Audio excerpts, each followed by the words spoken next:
আসসালামু আলাইকুম। বৃহস্পতিবার থেকে গণপরিবহন শপিং মল খোলা। রাজধানীতে কোরবানির পশুর হাট শুরু 17 জুলাই। ভার্চুয়ালি সরকারি অফিস ও বেসরকারি অফিস বন্ধ থাকবে। 23 জুলাই থেকে কঠোর লকডাউন আবার।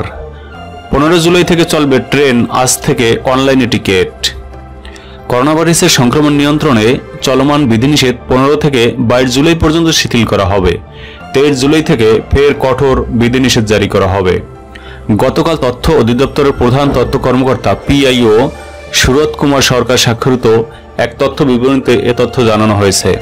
এতে বলা হয়, করোনা মহামারীর বিস্তার রোধকল্পে বিভিন্ন বিষয়ে সরকার আরোপিত বিধিনিষেধ 15 থেকে 22 জুলাই পর্যন্ত শিথিল করা হবে।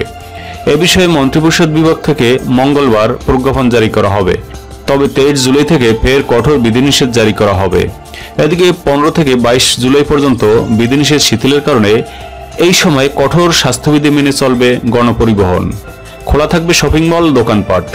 গতকাল মন্ত্রিপরিষদ বিভাগ সূত্রে এ তথ্য জানা গেছে। 15 জুলাই থেকে স্বাস্থ্যবিধি মেনে অর্ধেক আসন ফাঁকা রেখে যাত্রীবাহী ট্রেন চলবে বলে জানিয়েছে রেলপথ মন্ত্রণালয়। আর অনলাইন টিকিট বিক্রি শুরু হবে মঙ্গলবার। কোরবানির ঈদে মানুষের চলাচল ও পশুর হাটে কেনাবেচা বিবেচনায় এমন সিদ্ধান্ত নেওয়া হচ্ছে।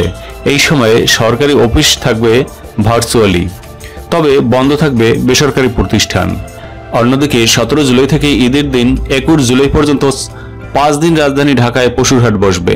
শ্রমজীবী মানুষ সহ জীবিকার দিক বিবেচনা করে ঈদের আগে বিধিনিষেধ শিথিল হচ্ছে বলে সরকারি সূত্রগুলো জানিয়েছেন।